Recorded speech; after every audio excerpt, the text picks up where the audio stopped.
Alors je vais resituer cette troisième séance du cours sur l'économie circulaire en faisant un petit rappel de ce qu'on s'était dit la dernière fois, juste le titre, hein, je vous rassure. Donc on avait d'abord parlé d'économie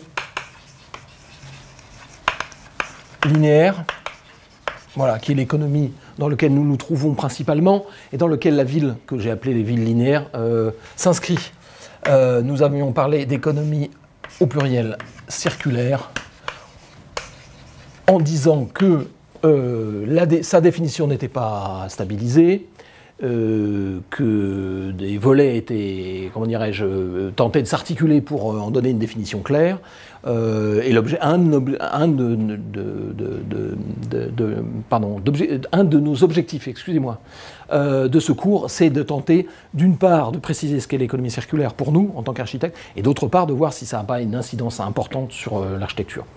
Nous avions émis l'idée qu'elle serait composée de trois volets: l'écologie industrielle,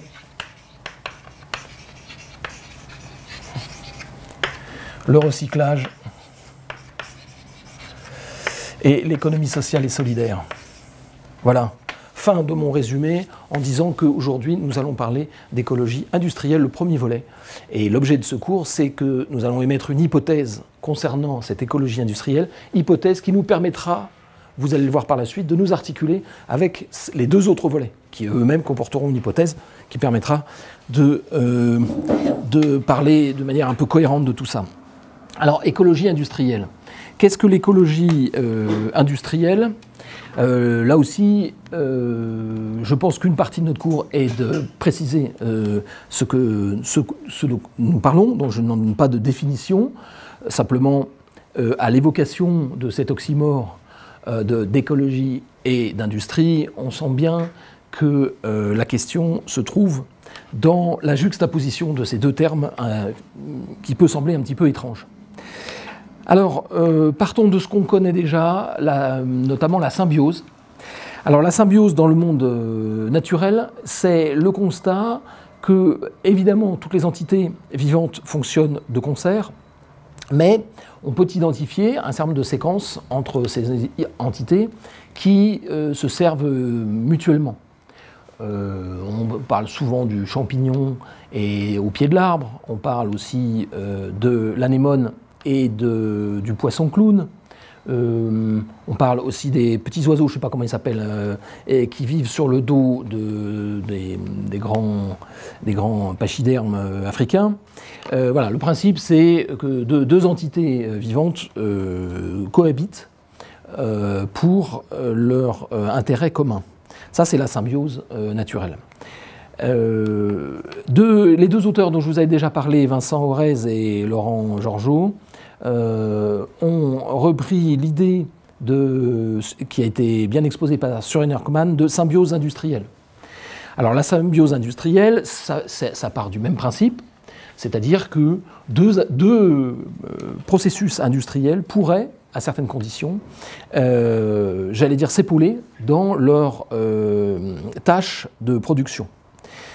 Et donc, Orez et Georgeot parlent de symbiose industrielle et ils évoquent deux types de symbiose.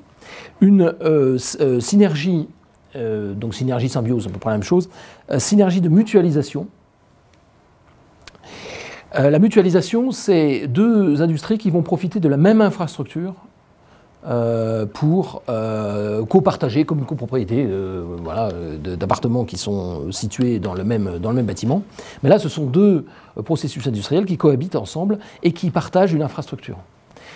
Alors ça, c'est assez, on se l'imagine assez bien. Hein. Et puis, il parle également de synergie de substitution, et c'est là où c'est peut-être plus intéressant, et ça mérite même un petit schéma. Alors je dis ce qu'est la synergie de substitution. C'est donc ça matérialise le fait que les déchets d'un processus sont les ressources d'un autre processus. Je vais le schématiser. Vous avez une unité de production, une usine, qui donc produit à partir d'un tronc, et par là même produit des déchets. Et les déchets de cette usine sont les ressources, les entrants d'une usine. Alors ça, c'est une usine A, par exemple. Là, c'est une usine B, qui elle donc va produire aussi, et qui elle-même produirait des déchets, qui seraient les ressources d'une usine C. Et vous l'avez compris, l'usine C, on boucle la boucle, l'usine C produit des déchets, en plus de sa production, qui seraient les ressources de l'usine A. Donc voilà, donc ce qu'il faut retenir de ce schéma, c'est surtout la proximité, pour nous en tant qu'architectes, c'est surtout le fait que ça soit quelque chose de proximité. Ça existe déjà, bien sûr, mais l'intérêt un des principes de l'écologie industrielle, c'est de faire tout ça dans un espace restreint.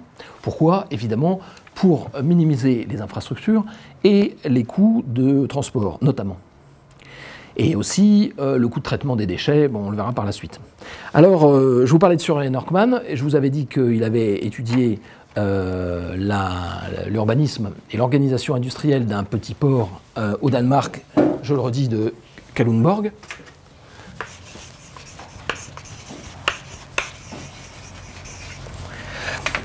Et donc il l'a étudié en détail, et je vous avais dit qu'on en parlerait davantage, et donc on va l'évoquer. Alors, il cite, alors non pas 3 acteurs, mais 5 acteurs. Donc le premier, c'est une centrale électrique, une centrale à charbon, une grosse centrale, hein, l'équivalent à 1500 MW de production, donc l'équivalent d'une centrale nucléaire. Ensuite, une raffinerie, à peu près de la même taille. Imaginez Fos-sur-Mer, donc c'est quand même des choses, des entités industrielles importantes, hein, c'est pas une boulangerie. 100 000 barils jour. Une usine de production d'enzymes et d'insuline. La 4e entité, c'est une usine fabriquant des panneaux de construction en gypse.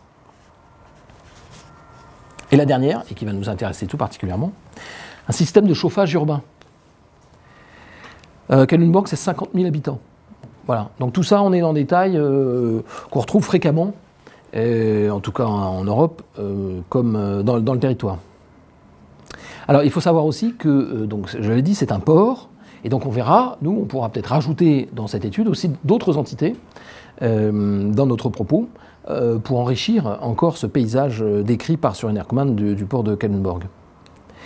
Alors, il va donc expliquer comment tout ça fonctionne, assez longuement, mais c'est tout à fait intéressant, et dire que d'un point de vue économique, pourquoi on en fait un des volets de l'économie circulaire, c'est que, eh bien, on réalise des économies.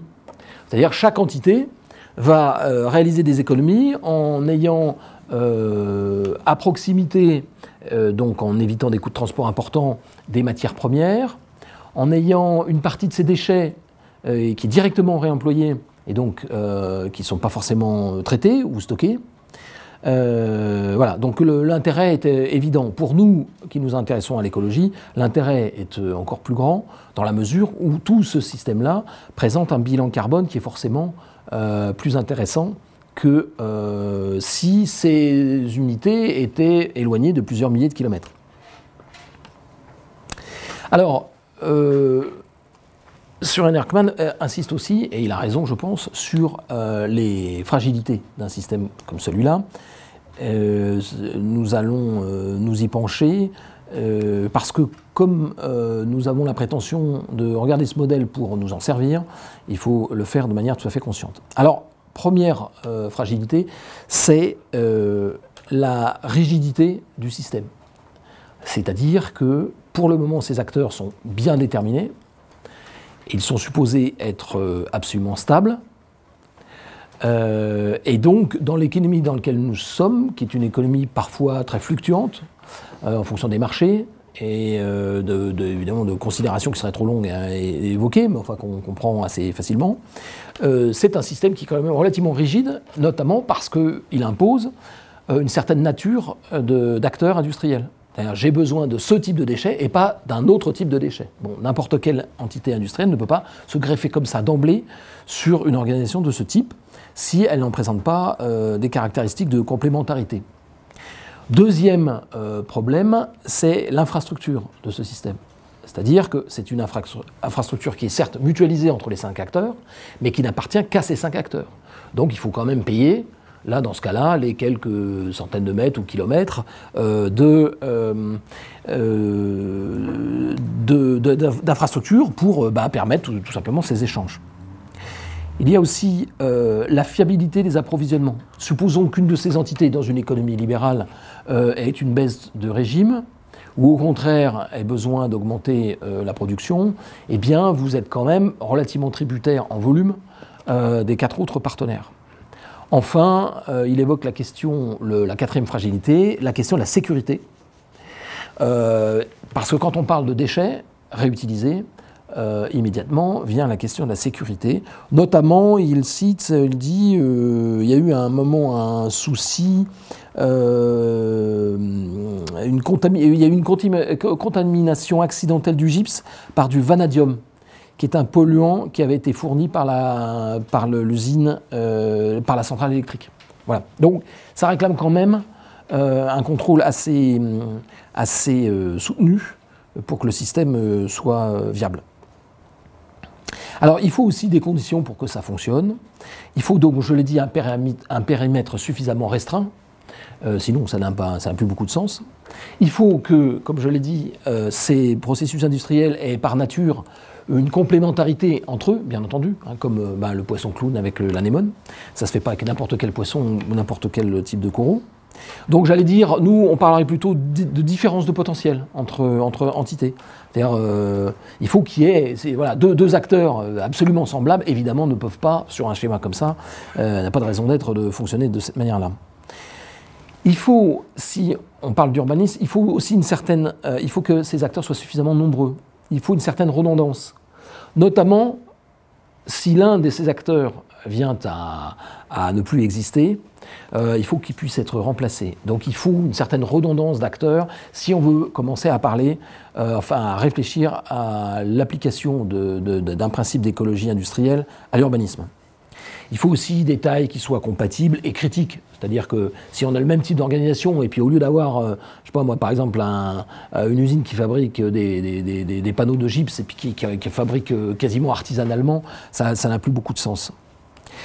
Et il faut aussi une planification pour amortir les investissements en infrastructure, par exemple, plus leur gestion, leur maintenance. Donc, ça peut sembler assez lourd, mais on verra que ces symbioses-là peuvent finalement préexister et simplement, en étant organisées d'une certaine manière, peuvent s'abstenir d'une partie de ces conditions.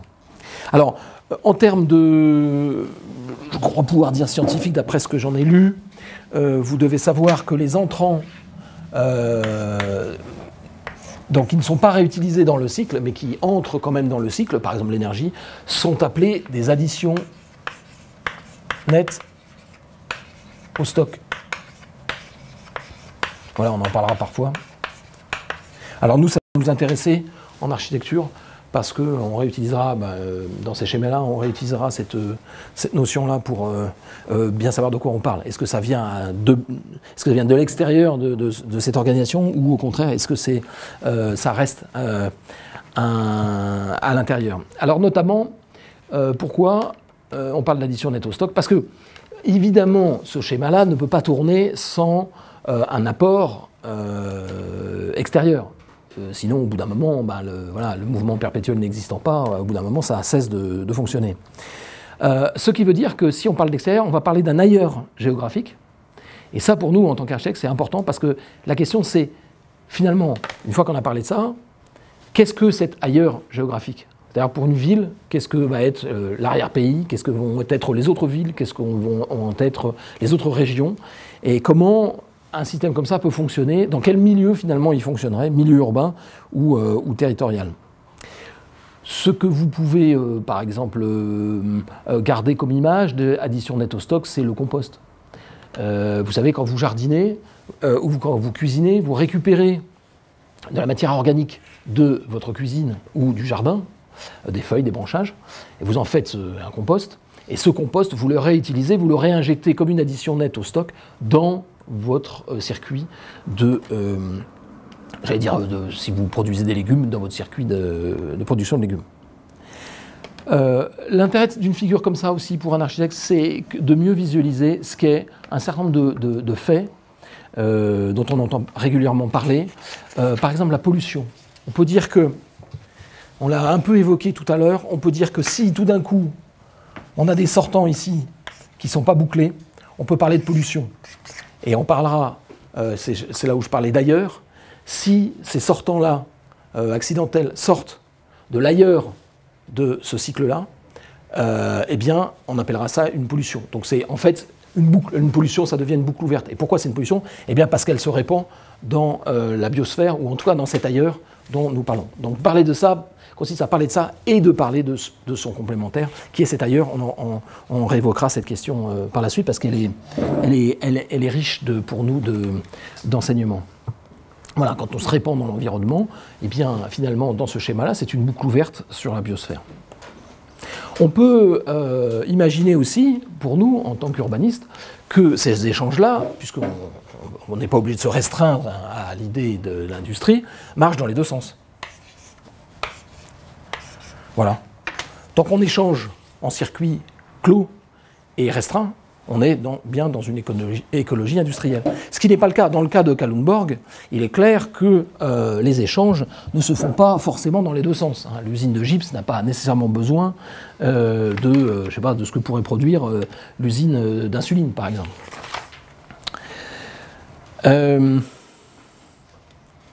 Alors, ce qui amène un premier paradoxe, c'est que si on veut pallier les fragilités dont je parlais de ce système-là, il faudrait élargir le cercle, si je puis dire. Mais élargir le cercle, c'est aussi l'agrandir. Et donc, au bout d'un moment, est-ce qu'on reste dans l'écologie industrielle si on parle de centaines de kilomètres et non pas de kilomètres ou de dizaines de kilomètres? Donc, il y a une sorte de paradoxe qui est à avoir des acteurs nombreux pour pallier leur déficience, par exemple, de certains d'entre eux, eh bien, d'être trop nombreux, finalement, on va commencer à ressembler à l'économie dans laquelle nous nous trouvons, c'est-à-dire une économie mondialisée. Ce qui veut dire que cette approche-là, elle va réhabiliter une notion qui était un petit peu perdue en urbanisme, il me semble, c'est la notion de zoning. Vous vous souvenez qu'au sortir de la guerre, je pense que vous avez dû étudier ça en urbanisme, au sortir de la guerre, notamment les villes américaines étaient organisées en zones différentes, donc habitation, bureaux, logements, bon, c'est très caricatural ce que je dis, mais enfin bon, c'est pour illustrer le propos, et que cette pensée en termes d'urbanisme a été remise en question pour pas mal de raisons. Des raisons de transport, donc de coûts d'infrastructure, on en a parlé la dernière fois, de pollution, de temps de transport, et puis aussi des zones qui étaient devenues, par leur spécialisation, des zones difficiles à vivre. Une zone industrielle n'a jamais été un endroit particulièrement agréable à être. Sans doute pratique d'y travailler, mais même chose, le lotissement, où il n'y a pas un commerce et il y a uniquement du lotissement, bon, ça pose un problème. Donc, cette question de zoning, on a parlé plutôt de mixité, a été à un moment fortement remise en question, critiquée, et ce que remontre l'écologie industrielle, c'est l'intérêt quand même de réfléchir en termes, non pas de zones, mais d'entités qui peuvent échanger entre elles. Donc on va parler d'articulation de zones entre elles ou d'articulation d'entités. Ça aura un intérêt notamment en termes de solidarité, comme vous savez que le territoire n'est pas en termes de ressources également pourvu, eh bien ça permettra d'avoir une approche de ce fait en termes de solidarité entre différentes entités. Encore faut-il pouvoir les identifier très clairement. Alors pour nous, architectes, bien entendu, ces unités industrielles ne peuvent pas rester uniquement des unités industrielles. Une ville n'est pas uniquement composée d'usines. Et donc, la question, c'est est-ce que ce modèle peut s'appliquer aux entités habituellement maniées par les architectes, les urbanistes, à savoir donc le logement, les lieux publics ou privés, les bâtiments de toute taille, des différentes morphologies, des entités urbaines aussi, ou même des réseaux d'infrastructures. Et là, c'est une des premières choses qui peut commencer à nous intéresser, c'est de dire que si on élargit donc les petits carrés qui sont là à n'importe quel type d'entité urbaine, eh bien, des interactions peuvent commencer à surgir qui préexistent et qu'il suffit de connecter entre elles à leur bénéfice mutuel. J'entends par exemple les infrastructures.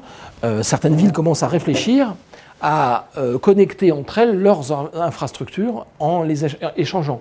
Infrastructures par exemple d'assainissement, infrastructures d'énergie, infrastructures de collecte de déchets. Voilà, en échangeant de l'énergie, des services, en mutualisant certains types de transports. Et donc, on voit qu'avec des choses qui préexistent déjà, il suffirait, entre guillemets, de les connecter pour déjà avoir un certain nombre d'économies par mutualisation ou par substitution. Même chose pour des bâtiments, même chose pour des quartiers aussi. Penser que ces quartiers peuvent, en termes de synergie, s'échanger un certain nombre de services, d'informations, de marchandises, de matières. Voilà. Et donc là, ça ouvre des possibilités assez intéressantes. On en reparlera. Je vais donc maintenant aborder l'autre volet de mon cours, c'est l'écologie industrielle urbaine. C'est-à-dire qu'on prend donc ce modèle et puis on regarde, d'un point de vue urbain, comme on vient de le faire, ce qui se passe. Alors là, ce qui est évident, c'est que de la même manière qu'on ne peut pas faire une ville qu'avec des usines, il est clair qu'une ville n'est pas uniquement un fonctionnement ou un organigramme. Ça, c'était une certaine manière de décrire la ville sortir de la guerre, notamment, un peu avant. Hein. C'est de la décrire d'un point de vue fonctionnel, avec des échanges de flux, et la ville rendait un certain nombre de services, on parlait de fonctionnalité. Et puis là aussi, comme pour le zoning, on est un peu sorti de cette approche qui était quand même un peu aride et qui ne reflétait pas ce qu'était véritablement une ville. On peut décrire une ville de manière très différente selon le point de vue qu'on aborde. Il y en a qui pensent qu'une ville, c'est le surplus agricole d'un territoire. Il y en a qui pensent que c'est une organisation, c'est une ville entreprise, par exemple. Il y en a d'autres qui pensent que, comme Aldo Rossi, c'est un lieu de mémoire. D'autres pensent que c'est un lieu de partage ou de rencontre ou de croisement d'axes de mobilité. On peut la décrire sous un grand nombre d'angles. Il y en a un qui est à peu près certain d'exister, quelle que soit la ville, c'est la question anthropologique. C'est-à-dire qu'il est clair qu'une ville est un lieu d'échange et donc humain, et donc de ce fait relève d'une figure anthropologique qui lui est bien particulière, soit en fonction de la culture dans laquelle cette ville se situe, soit simplement à cause de sa vocation de ville. Ce qui a fait dire à Aldo Rossi, ce qui a fait plutôt écrire à Aldo Rossi son livre qui s'appelait L'architecture d'une ville. C'est-à-dire qu'une ville avait une architecture comme une maison a une architecture. Voilà. Avec, alors on peut décrire de mille manières une architecture, mais ce qui est certain, c'est que on peut le considérer comme une sorte de corps constitué, avec ses spécificités, ses organes, ses entités, un fonctionnement particulier. Voilà, toute une organisation.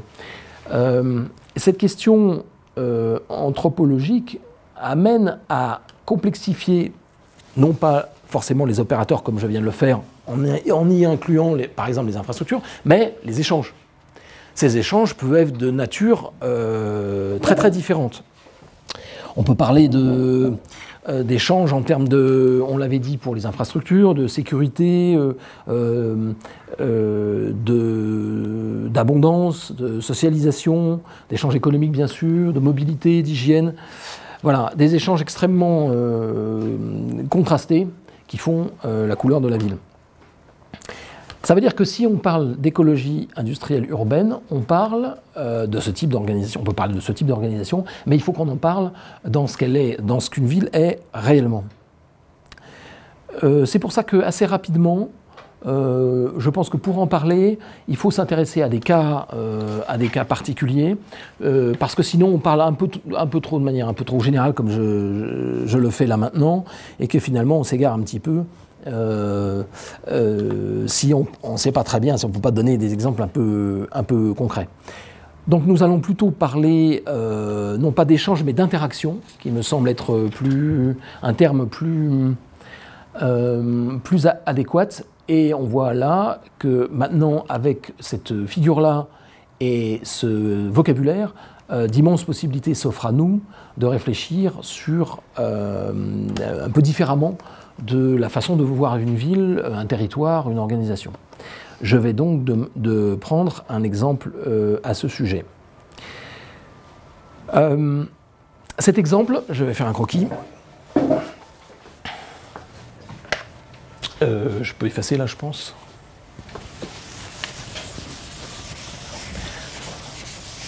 De la même manière que j'ai dit que ce schéma-là amenait à parler de l'ailleurs de ce schéma-là, pour en parler aussi, eh bien, je voudrais parler de Paris sans parler de Paris. Je m'explique. Je schématise la Manche avec le port du Havre, la Seine, Rouen, si on veut y inclure comme port.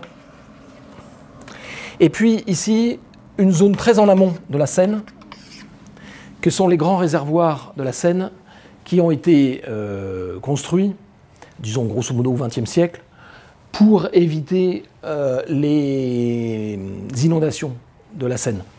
C'est la région, on va dire notre région des Grands Lacs, si je puis dire. Il y en a 4 ou 5, je ne sais plus, 5 je crois. La région des Grands Lacs. Et Paris se trouve au centre. Je voudrais montrer que ce schéma-là peut s'appliquer à l'échelle d'un territoire aussi grand que celui-là pour parler de Paris. Et notamment, je me raccroche à l'actualité, vous avez eu un concours du Grand Paris, ou Réinventer Paris, excusez-moi, c'est Réinventer Paris, et il me semble que Réinventer Paris nécessitait de s'intéresser à la question à cette échelle-là, si, bien entendu, on s'intéressait à la question de l'économie circulaire. Alors, je vais d'abord parler de la région de ces grands lacs, plutôt ces réservoirs pour être plus modeste, et puis après un petit peu du Havre, mais je vais en parler avec ce schéma-là. Alors, Seine-Grand Lac, donc les Grands Lacs sont gérés par une institution qui s'appelle Seine-Grand Lac, et ça va nous donner l'occasion de parler de quelque chose qui est important en ville, et je pense que vous devez le savoir. Enfin, ça fait partie de votre parcours universitaire, c'est la question des inondations. Parce que ces inondations, tant qu'on n'en a pas, c'est bon, pour dans les livres d'histoire. Sachez quand même qu'en 2016, en hiver 2016 à Paris, on était à 30 cm de la côte qui faisait évacuer d'autorité 850 000 personnes. 30 cm, c'est la hauteur de 2 marches. Donc on n'était pas très très loin quand même de cette situation-là. Donc c'est pas seulement une situation, enfin c'est pas seulement un cas universitaire, c'est une réalité importante. Et de très très très nombreuses villes, surtout avec des règlements qu'on connaît climatiques, à l'heure actuelle, sont dans cette situation. Vous vous souvenez sans doute de ce qui est arrivé à cette ville américaine, c'était Nouvelle-Orléans il me semble, non, avec Katrina, dont les digues ont débordé. Il me semble que c'était à Nouvelle-Orléans. J'ai un trou tout d'un coup. Bon, bref, peu importe. Alors, quelques considérations sur les inondations en tant que processus, non pas industriel là, processus naturel, et on va voir qu'on peut l'assimiler presque à un processus industriel. Alors, quelques considérations. Premièrement, il n'y a pas deux crues identiques. C'est-à-dire à chaque fois, les scénarios sont différents. Vous avez par exemple des crues d'hiver et vous avez des crues d'été, qui sont complètement différentes dans leur comportement. Je ne parle pas de métabolisme, je parle de comportement. C'est-à-dire la vitesse, le fait qu'elles apparaissent subrepticement ou au contraire qu'elles préviennent, leur durée, leur volume, leur ampleur, voilà. Ensuite, et c'est là où ça va commencer à nous intéresser d'un point de vue de l'économie circulaire, ces inondations valent aussi par le développement urbain auquel elles font face. Comme je l'avais dit, je crois, la dernière fois, j'avais dit qu'El Niño avait plus tué dans les années 90 que dans les années 80, tout simplement parce que les villes ont continué à se développer dans cette décennie-là, sans tenir compte d'un certain nombre de dérèglements climatiques. Et voilà. Et donc, finalement, ces risques sont certes d'origine naturelle, mais ne sont pas si naturels que ça, puisque ça dépend beaucoup de la ville, enfin du territoire urbain qui s'offre, si je puis dire, aux inondations. Les conséquences, ce sont donc effectivement des dysfonctionnements des réseaux principaux. C'est pour ça que j'ai parlé longuement des infrastructures. L'évacuation d'un grand nombre de personnes parfois. Enfin, ce qu'on peut voir, hélas, aux actualités quand on voit une inondation. Alors, on a aussi deux types d'inondations différentes. On a des inondations, des crues de débordement. C'est-à-dire simplement voilà, le lit du fleuve qui s'épand tout d'un coup. Et on a aussi des crues de nappe, c'est-à-dire des crues qui remontent par la nappe phréatique. C'est-à-dire c'est une remontée de nappe. Sachez que cette école-là est très très proche de la côte de débordement, et en 2016, le directeur n'a pas été loin d'envoyer un mail à tous les étudiants pour leur dire de ne pas venir. Parce que ces 30 cm-là, ils peuvent être atteints en 10 minutes, un quart d'heure. Ça veut dire que, avec des conséquences assez fâcheuses, notamment si c'est une crue de nappe, des conséquences sanitaires. Tout simplement parce qu'il y a une traversée de toutes les infrastructures, notamment les infrastructures d'assainissement. Alors, ce qu'on peut dire aussi des inondations, c'est que, elles ont des périodes bien caractéristiques. Il y a d'abord la période de montée des eaux et la période d'alerte. Alors, la période d'alerte nous intéresse, nous, parce qu'elle renvoie à l'organisation urbaine. Alors, vraiment à l'organisation urbaine. Est-ce que les gens sont prévenus? Est-ce qu'ils savent préalablement ce qu'ils devraient faire en cas de montée des eaux? À quel moment? Voilà. Ensuite, on a la période de crue, proprement dite, et qui peut durer un certain temps. Ça peut rester un mois, comme ça. Et puis, la période de décrue, qui présente aussi un aspect catastrophique. Parce qu'évidemment, avec tous les embâcles que ça charrie, toute cette espèce de réorganisation, et je ne vous parle pas éventuellement des incivilités qui peuvent se produire durant ces périodes-là.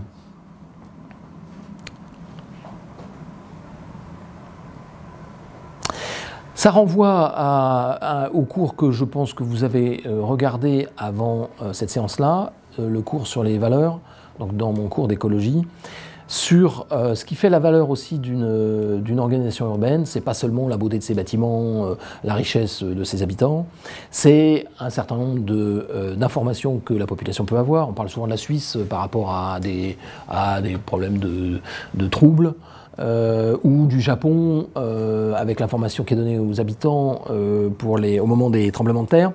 Donc ça renvoie aux procédures et à l'information qu'on peut donner à toutes les populations qui pourraient être face à cette catastrophe-là. Ça renvoie donc à la qualité de la gouvernance de la ville, qu'elle soit privée, publique, et cette gouvernance va caractériser la valeur aussi, notamment au coût global, de ce territoire. Donc là, finalement, ce dont je vous parle, c'est en parlant de Seine-Grand-Lac, je vous parle finalement de Paris. C'est-à-dire quelle est la valeur de Paris et quel est le coût d'une inondation à Paris. On peut donc dire que finalement, alors en anticipant un peu, dans notre schéma, nous sommes à un échange entre la région Seine-Grand-Lac, c'est l'institution, mais je vais l'appeler comme ça sera plus simple, c'est plus joli que la région des Grands Lacs, parce que la région des Lacs, c'est un peu Paris. Et, on va le voir, le Havre. Et au sein même de ces opérateurs, on peut également avoir des échanges bouclés.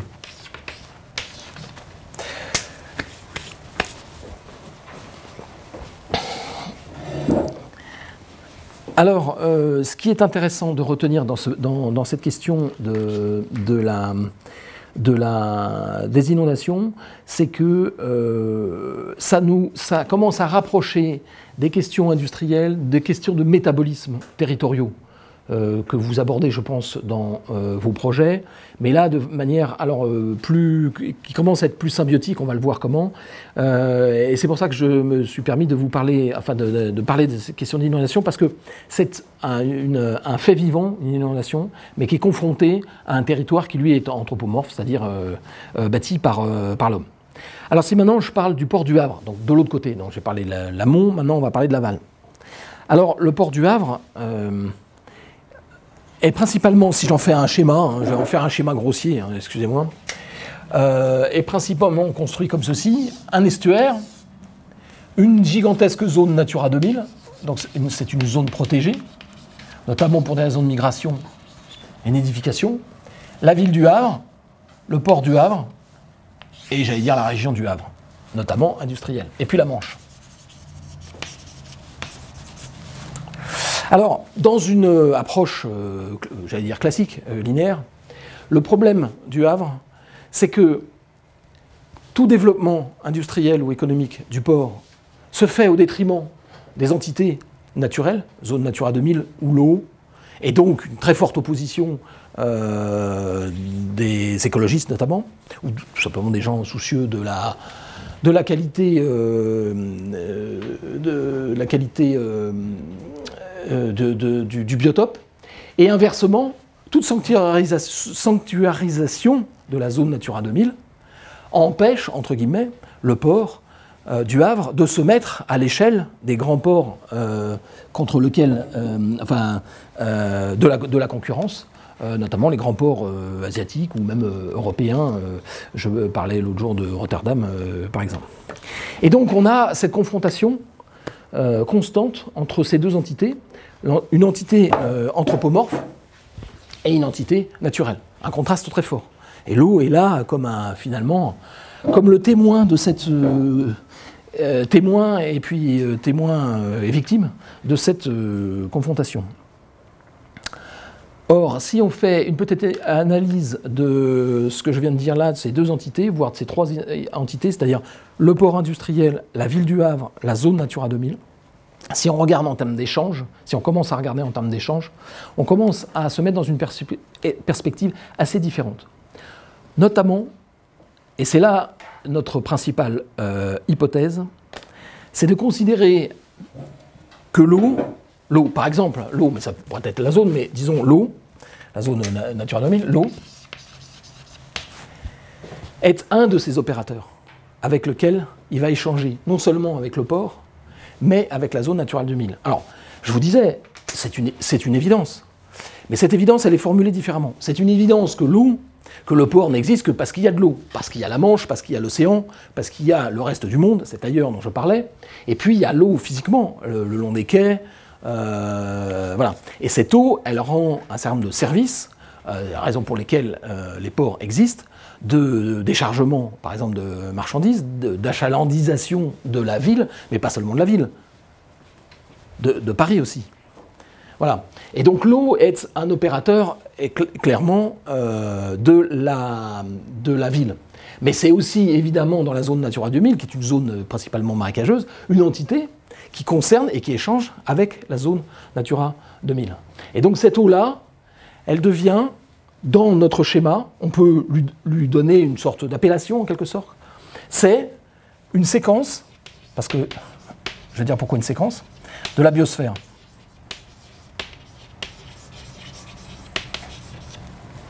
Une séquence de la biosphère. Alors de la biosphère, c'est évident, l'eau, hein, bon, mais c'est une séquence. C'est-à-dire que la biosphère, au Havre, ça n'est pas uniquement l'eau. Il y a aussi l'air, il y a aussi la végétation, il y a aussi tout le monde vivant qui est dans. Et donc c'est donc une partie de la biosphère, une séquence de la biosphère, comme on peut, je sais pas, séquencer le gène, un gène.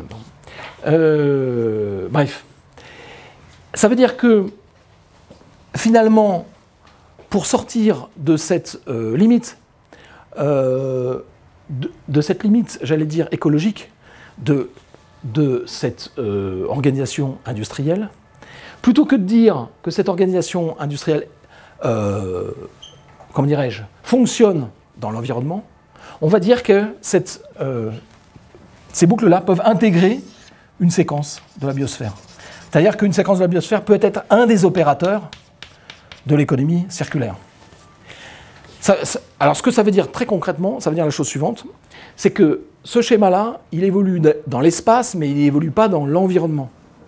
L'environnement, ça devient un terme trop ambigu, parce que quand on parle d'environnement, on ne sait pas si on parle d'espace, alors l'espace euclidien par exemple, hein, hauteur, largeur, longueur, ou alors si on parle de la biosphère. Quand on dit l'environnement, on ne sait pas très bien.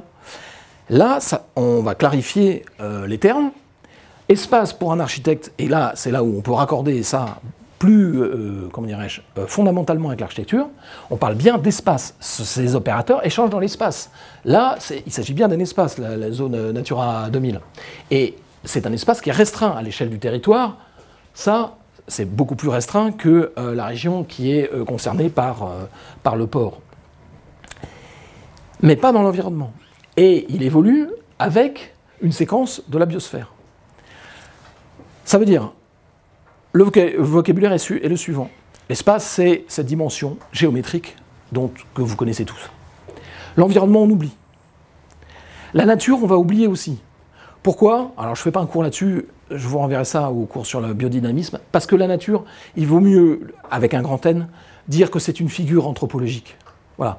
Pourquoi? Parce que chaque culture, c'est Descola qui nous l'a bien montré à la suite des travaux de Lévi-Strauss, chaque culture a sa propre vision de la nature, sa propre figure anthropologique de la nature, notamment des rapports qu'elle entretient avec les espèces vivantes. Donc la nature, on va l'oublier aussi. Et on ne parlera que d'espace et que de séquences de biosphère. Et juste avec ces deux termes-là, on peut arriver, en termes d'écologie industrielle, à vraiment se raccorder aux questions urbaines et aux questions notamment architecturales. Alors je vais donner un petit exemple très simple, très simple. Je l'ai donné en atelier il n'y a pas 15 jours à des universitaires, notamment de Paris Diderot. Petit exercice qu'on pourrait faire là maintenant. C'est, vous voulez vous faire construire une maison, vous avez la fibre écolo, vous cherchez un architecte écolo, vous en trouvez deux, et manque de bol, ils vous tiennent un discours qui est complètement différent, les deux. Lequel allez-vous choisir?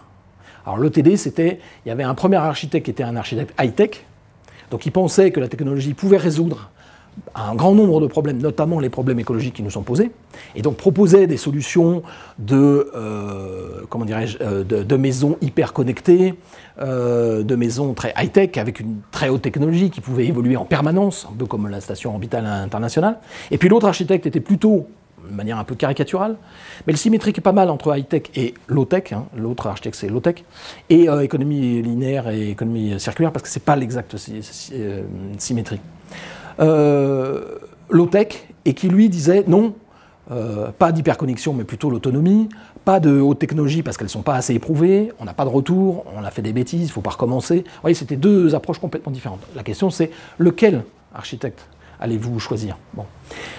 Là, l'intérêt d'avoir réduit l'écologie industrielle à ces deux termes, espace, c'est-à-dire la proximité des opérateurs, et séquence de l'environnement, c'est-à-dire ne plus voir l'environnement comme l'écrin dans lequel on vient polluer en cas d'accident, mais au contraire de l'intégrer directement en tant qu'opérateur d'échange. Là, ça permet de voir les choses complètement différemment. Et ça permet notamment de parler de Paris de manière complètement différemment. C'est-à-dire les trois opérateurs que sont son port, son territoire, son arrière-pays en quelque sorte, vis-à-vis de l'eau, hein, je parle de l'eau uniquement aujourd'hui, et Paris, permet de faire des propositions, dans le cadre notamment de réinventer Paris, qui sont autrement, il me semble, plus intéressantes que d'être, en tant qu'architecte, les arbitres des élégances. Voilà, donc l'hypothèse, c'est de dire qu'un opérateur de l'écologie industrielle peut être une séquence de la biosphère. Alors tout ça, vous allez me dire, c'est très abstrait, mais je vais vous donner une illustration de ça. Je parlais de la maison. Comment finalement, avec ce modèle-là, comment devrions-nous concevoir une maison ? Quand je dis devrions-nous concevoir, évidemment ça renvoie à l'idée que l'architecture serait une discipline et non pas un art. Donc quand je dis comment concevoir une maison, voilà, c'est pas un cours de morale que je fais là, c'est simplement l'illustration des hypothèses sur lesquelles je pars. Eh bien, on a parlé de zoning tout à l'heure, reparlons de zoning. Disons que par exemple la chambre de bébé peut être chauffée par la chaudière, le salon peut s'adosser par exemple à un terre-plein qui lui va renvoyer la chaleur de la Terre, c'est la séquence de la biosphère. On peut aussi voir l'air et l'environnement comme un opérateur possible d'échange, donc on va plutôt s'orienter par exemple sur des murs type mur trombe qui permet d'être dans le cycle des apports solaires ou au contraire de la nécessité d'évacuer de la chaleur excessive. Et là, on va parler des échanges qu'il peut y avoir entre opérateurs, notamment en termes d'énergie, en énergie fatale. J'avais évoqué ce terme-là. Alors l'énergie fatale, c'est l'énergie qu'on aurait fatalement perdue si on ne l'utilisait pas à d'autres utilisations. Alors par exemple, la chaleur de la chaudière, si je la laisse s'évaporer ou si même je la contiens dans la pièce de la chaudière et que je ne m'en sers pas pour chauffer la chambre de bébé, je n'utilise pas cette énergie. Et là, c'est une énergie fatale. C'est-à-dire que c'est une énergie finalement gratuite, au sens où si vous connectez correctement, si vous organisez correctement votre maison, eh bien, finalement, votre maison n'a quasiment pas besoin d'énergie. Pratiquement pas. Même de chauffage, hein. Pratiquement pas. Alors évidemment, ça dépend des cas. Si vous êtes en Savoie, la question ne se pose pas de la même manière que si vous êtes en Bretagne. Mais ça veut dire que finalement, votre maison, elle peut très bien fonctionner comme ça. Voilà. Et puis, ce carré-là, c'est pas un fonctionnement comme ça dans la nature. On oublie le mot nature. C'est une séquence de la biosphère. C'est les apports solaires, c'est la chaleur de la Terre, la géothermie, c'est le vent, c'est tout ce que vous voulez. Bon, bref, ça veut dire que les additions nettes là-dessus, sur ce schéma-là, elles sont quasiment réduites à pratiquement rien. Et c'est là où on peut parler de métabolisme, c'est-à-dire que finalement, et d'autonomie. C'est-à-dire que cette maison, elle va fonctionner avec très très peu d'apports extérieurs. Puisque vous savez que dans la nature, les apports sont absolument gigantesques. Voilà, une minute de chauffage, une minute de rayonnement solaire suffit à pratiquement aux besoins d'un pays comme la France. On dit, je crois que c'est, je ne veux pas dire de bêtises, mais je crois que on a 100 000 fois les besoins en apport, 100 000 fois nos besoins à l'heure actuelle. Donc là, il n'y a aucun souci à se faire en termes d'apport. Et ça veut dire que finalement, ce schéma-là, ce zoning-là, eh bien, il s'apparente tout à fait à un modèle d'écologie industrielle. Et donc, il me semble, avec cette hypothèse d'économie circulaire. Alors, autre exemple, peut-être plus près encore de vous, il y a quelques années, nous sommes allés en Chine avec mes étudiants, et la question qu'avait posée notre interlocuteur, qui était Wang Shu, vous connaissez sans doute Wang Shu, qui a reçu le Pritzker en 2012, c'était une question qu'il posait, c'est comment réhabiter la campagne, en Chine. Hein. Donc il y a eu l'exode urbain, et maintenant la question c'est de savoir comment, pour faire face à tous les problèmes dont on entend parler de la ville chinoise, comment faire pour fixer un certain nombre de populations sur le territoire rural. Et la question, c'est évidemment de ne pas revenir en arrière et de construire des huttes comme on habitait il y a un siècle ou deux. Et cette question-là, des étudiants ont fait une proposition qui était tout à fait intéressante et qui ressort complètement de cette logique-là, et une proposition qui a été remarquée puisqu'ils ont gagné le concours. Et la proposition était la suivante, et là encore, ils n'ont fait qu'avec des choses qui existaient, mais qui sont réarticulées. Ils ont travaillé sur la question de l'agriculture urbaine. Et ils ont dit, on a un certain nombre d'entités qui existent, on a une vallée, je schématise, une vallée, ça c'est la séquence de la biosphère, qui est complétée par la possibilité d'agriculture. Alors je ne rentre pas dans les détails de type d'agriculture, hein, je ne sais plus ce que c'était, je crois que c'était du colza, enfin il y avait aussi pas mal de la polyculture, ça, plusieurs cultures simultanées, élevage, céréales, sylviculture, enfin bon bref, j'en oublie.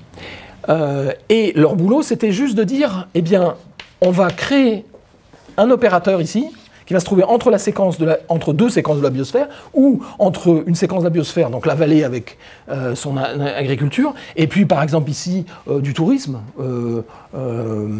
ou simplement le fait qu'il y ait encore des gens qui soient là, et nous allons créer cet opérateur qui va permettre de favoriser ces échanges, par effet de levier en quelque sorte. Et ce qu'ils ont proposé, c'est dans mon livre, hein, si vous regardez à la bibliothèque, il est exposé ce projet, c'était finalement des grands silos, je le schématise comme ça, des grands silos de céréales, connectés avec la possibilité de visiter les productions agricoles, avec une amorce d'habitation, mais d'habitation qui était faite en grande partie par les populations qui subsistaient dans le pays. Donc voilà, quelques quelques, comment dire, quelques entités de ce type-là qui permettaient de réinitier une agriculture. Alors, on peut penser que c'est utopique, hein, je ne sais pas si ça peut fonctionner, mais en tout cas, universitairement, sur le papier, il est difficile de prétendre que l'opération n'ait pas d'intérêt.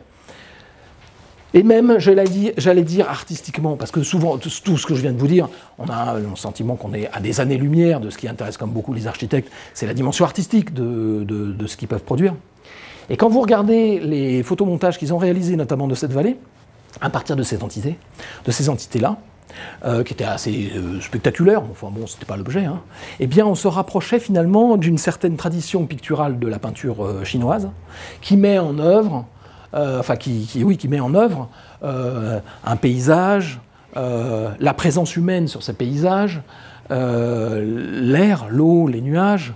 Voilà, on est donc dans une tradition, et ça veut dire que ces étudiants qui n'avaient rien de chinois se sont inscrits dans cette tradition qui a été parfaitement comprise, je parlais de figures anthropologiques de la nature, dans la culture chinoise. Ça donnait des images tout à fait intéressantes et interpellantes. Ça veut dire que c'est un projet qui peut être porté et partagé. C'est pas inintéressant. Quand je disais qu'il y avait une dimension anthropologique dans ce schéma qui peut sembler industriel et aride, il y a cette dimension-là. Et c'est là où les architectes ont, à mon avis, un grand rôle à jouer dans leur capacité à manier toutes ces dimensions simultanément, les dimensions de la nature, enfin, ou de la biosphère, là on peut parler de la nature, dimensions donc anthropologiques, les dimensions sociales, les dimensions constructives, les dimensions économiques dont on parle. Voilà, donc ça c'est un espoir quand même à ne pas négliger pour la suite de votre parcours. Alors si ça vous intéresse de rentrer dans le détail de ce projet, encore une fois, il est bien décrit, je pense qu'il est longuement décrit dans mon livre. Finalement, en essayant de ne pas trop anticiper, je voudrais citer, pour montrer ce caractère hybride, j'ai appelé ça l'écologie industrielle hybride. Hybride pourquoi? Parce qu'elle s'hybridait avec la biosphère. Je voudrais citer Pierre Théard de Chardin, qui a dit une chose intéressante. Alors, Pierre Théard de Chardin, pour ceux qui ne le connaissent pas, c'est un prêtre anthropologue français du XXe siècle, et qui a beaucoup écrit sur les questions de l'humanité. Et il a dit une chose qui est intéressante. Il a dit que, d'un certain point de vue, la maille de l'univers était l'univers lui-même. C'est-à-dire qu'il suggérait par là que l'univers, c'était sa structure. Voilà, il y avait comment dirais-je,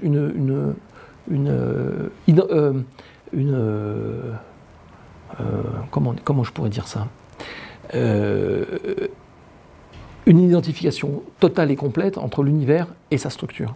Et la question qu'on pourrait se demander, si maintenant, nous, face à la question de l'écologie, si l'architecture de notre monde ne serait pas notre monde même. C'est-à-dire, en fait, c'est pas nous sommes dans une entité vivante et nous construisons dessus en augmentant constamment la dette que nous lui devons, mais c'est nous construisons notre monde, nous le construisons en fait. C'est-à-dire que c'est un monde à construire en quelque sorte, et non pas, par exemple, un monde à protéger ou un monde, évidemment, encore moins à détruire. C'est là où aussi les architectes, à mon avis, ont un rôle à jouer dans leur capacité à projeter, c'est-à-dire à suggérer la possibilité d'un certain monde et finalement d'en donner comment dirais-je, le processus. Ce qui fait la force d'un architecte, ce sont ses plans. En tout cas, il me semble que c'est la part du colibri, vous savez, c'est cette idée de Pierre Rabhi qui consiste à dire, quel que soit le rôle qu'on a, quelle que soit la taille qu'on a dans l'univers, on a tous un petit quelque chose à faire pour résoudre ces questions-là. Je pense qu'avec des approches de ce type-là, il est plus facile d'arriver à construire en symbiose, c'était le début de mon introduction, en symbiose, et de construire finalement une sorte de paysage symbiotique de notre monde, ou plutôt des paysages symbiotiques, si on veut éviter des grandes généralisations. Ce qui fait que les considérations qu'on peut avoir sur certains faits économiques ou certains développements industriels aujourd'hui peuvent être très différents. Je vais donner 2 exemples, et c'est un point de vue absolument personnel, je n'oblige personne à le partager, hein. Mais je voudrais parler des grandes vallées des Alpes et de la baie du Mont-Saint-Michel. Alors, je vais en parler moins longuement, mais simplement, c'est donner 2 exemples. À l'heure actuelle, les grandes vallées des Alpes remplissent un rôle notamment, c'est celui de permettre l'acheminement de centaines de milliers de touristes pour aller faire du ski sur une période très très courte. Bon. Chaque année, et ça ne s'améliore pas, chaque année, on entend parler de problèmes d'embouteillage, de congestion, de pollution, de problèmes importants, notamment de pollution, on pense souvent à Grenoble. Ça veut dire que cette vallée dont je parlais tout à l'heure en Chine, dans le cas des Alpes, ces vallées-là sont soit simplement des lieux de production de loisirs totalement extérieurs à cette séquence de la biosphère, en tout cas absolument pas imbriqués dans la séquence de la biosphère, hein. Les canons à neige, on est obligé de mettre des canons à neige avec le dérèglement climatique, et en plus ces vallées-là sont maintenant simplement des couloirs de déplacement de tous ces touristes. A l'inverse, la baie du Mont-Saint-Michel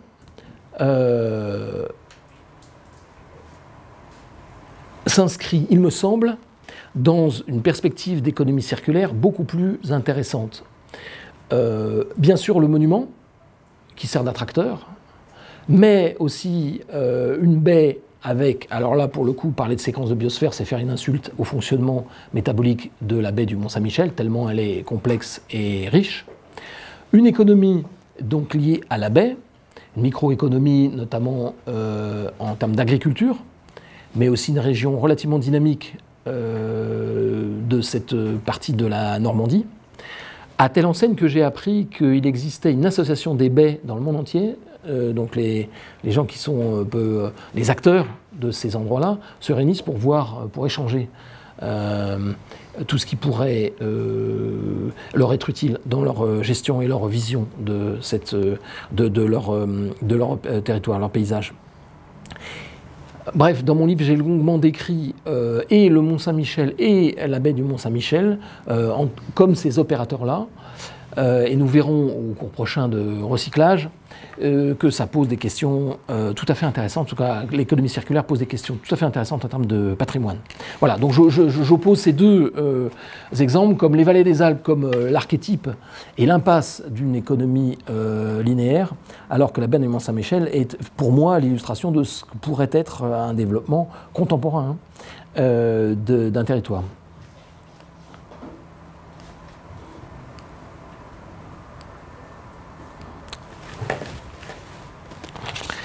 Je voudrais arriver à la conclusion. Je vais résumer. Donc l'écologie industrielle, c'est un des volets de l'économie circulaire, et on parle composé d'opérateurs qui doivent être différents et qui échangent ou qui interagissent, quand on parle d'entités urbaines, dans un espace le plus restreint possible. Premièrement. Deuxièmement, l'hypothèse, c'est non pas de dire qu'elle évolue dans l'environnement et encore moins dans la nature, mais qu'elle intègre des séquences de la biosphère comme des opérateurs à part entière. Alors, avec des précautions à prendre, vous pourrez lire mon livre à ce sujet. C'est pour ça qu'on peut parler d'écologie industrielle hybride, c'est-à-dire hybridée entre l'anthroposphère et la biosphère. L'objectif ultime de cette écologie industrielle est la symbiose. La conséquence, c'est qu'on aurait de ce fait-là une vision renouvelée des enjeux qui nous sont posés, ou plutôt une vision renouvelée des solutions qui pourraient apparaître, émerger de ce type de figure. En termes de paysage, d'architecture, de métropole, et sortir finalement l'architecte de cette recherche sempiternelle d'un design non déjà vu, comme disent les Américains, espèce de course à l'échalote de choses de plus en plus étranges.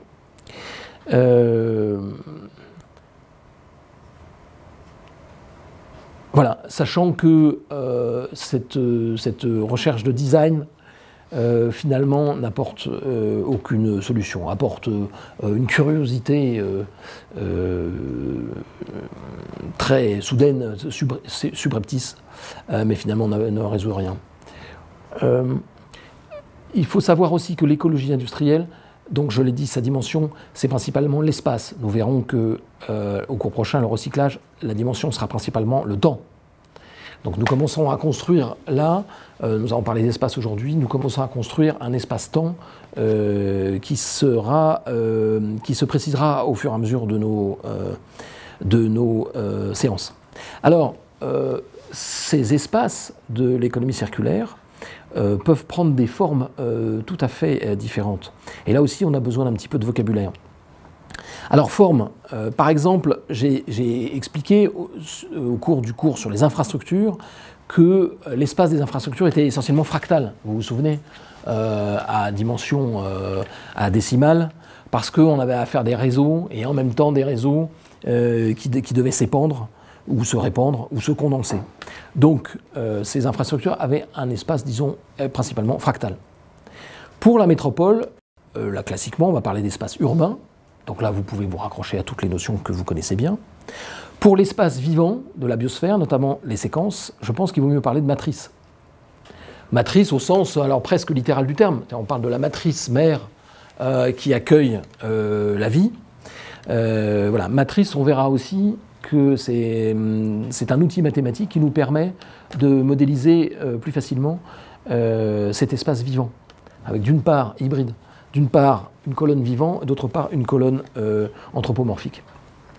Et puis, j'ai parlé des institutions comme Seine-Grand Lac ou les ports du Havre, ou par exemple la mairie de Paris. Les institutions, donc l'espace politique de ces institutions, on va parler de cénacle. Voilà. Ça veut dire que tous ces opérateurs ont des formes d'espace, des natures d'espace très différentes. Et notre travail en tant qu'architecte, c'est arriver à imbriquer ces espaces entre eux pour qu'ils puissent interagir le plus efficacement possible. Ce qui veut dire que nous aurions faire face à la tâche de définir une sorte de cosmologie, le renouvellement d'une cosmologie. Quand je dis cosmologie, c'est finalement tous les objets que nous manions quand nous pensons l'espace, quand nous projetons. Ça veut dire que notre travail va consister à faire des propositions qui permettent l'interaction entre des espaces à nature très différente. Ça sera dans le cours d'économie circulaire, sociale et circulaire, ce terme de proposition reviendra. C'est ce qu'ont essayé de faire des scientifiques et des politiques, notamment, au cours des grandes rencontres, les COP 21, 22, et je ne sais plus où on en est maintenant, 24 ou 25. C'est bien des propositions qui articulent des espaces de nature très différente. L'espace politique, de la démocratie par exemple, des espaces des territoires, puisqu'il s'agissait d'écologie, l'espace de la nature, et puis en le faisant notamment avec des infrastructures. On parle par exemple de la route de la soie, ce projet chinois. Est-ce que la route de la soie ressemble plus, dans mes exemples, aux vallées alpines que la baie du Mont-Saint-Michel? Je vous laisserai réfléchir à cette question. J'ai une petite idée de ma propre réponse. Donc on est là dans une démarche environnementale bien sûr, collective, à responsabilité. Tout ce que je vous dis là, je prends des risques parce que quand je parle de séquence de la biosphère, est-ce que je ne joue pas au docteur Folamour en parlant de ça? Finalement, ce qu'on pourrait retenir, c'est que ces paysages sont tellement hybrides qu'il vaudrait mieux parler de climat ou de microclimat. Voilà, notre travail en tant qu'architecte serait d'initier des microclimats, comme ont fait ces étudiants en Chine, en définissant un opérateur qui fait levier et qui initie alors des paysages ou même des microclimats si on veut aller plus loin. Et qui dit climat, dit, c'est pour ça que j'ai parlé des inondations, dit comportement, dit métabolisme, dit cycle, et dit circularité, bien entendu. Voilà, après le jour, la nuit, comme on dit. Et ça, au moins dans la pratique du métier, c'est quelque chose qui réinterroge très fortement l'architecture. J'en ai fini. Avez-vous des questions? Oui. Est-ce que dans ce concept de l'économie circulaire, il y a de la place pour la concurrence? Pour la concurrence? Oui. Tu veux dire la concurrence naturelle ou la concurrence économique? Les deux. La concurrence. Ah, alors c'est une bonne question, je n'avais pas réfléchi à ça. Alors je repose ta question. Tu m'as dit dans ce que je viens d'expliquer de l'économie circulaire ou de l'écologie industrielle? De l'économie circulaire, dans cet exemple d'écologie industrielle. D'accord. Est-ce qu'il y a de la place pour la concurrence? Oui, au sens presque darwinien, c'est-à-dire que le meilleur gagne, c'est ça que tu veux dire? Oui.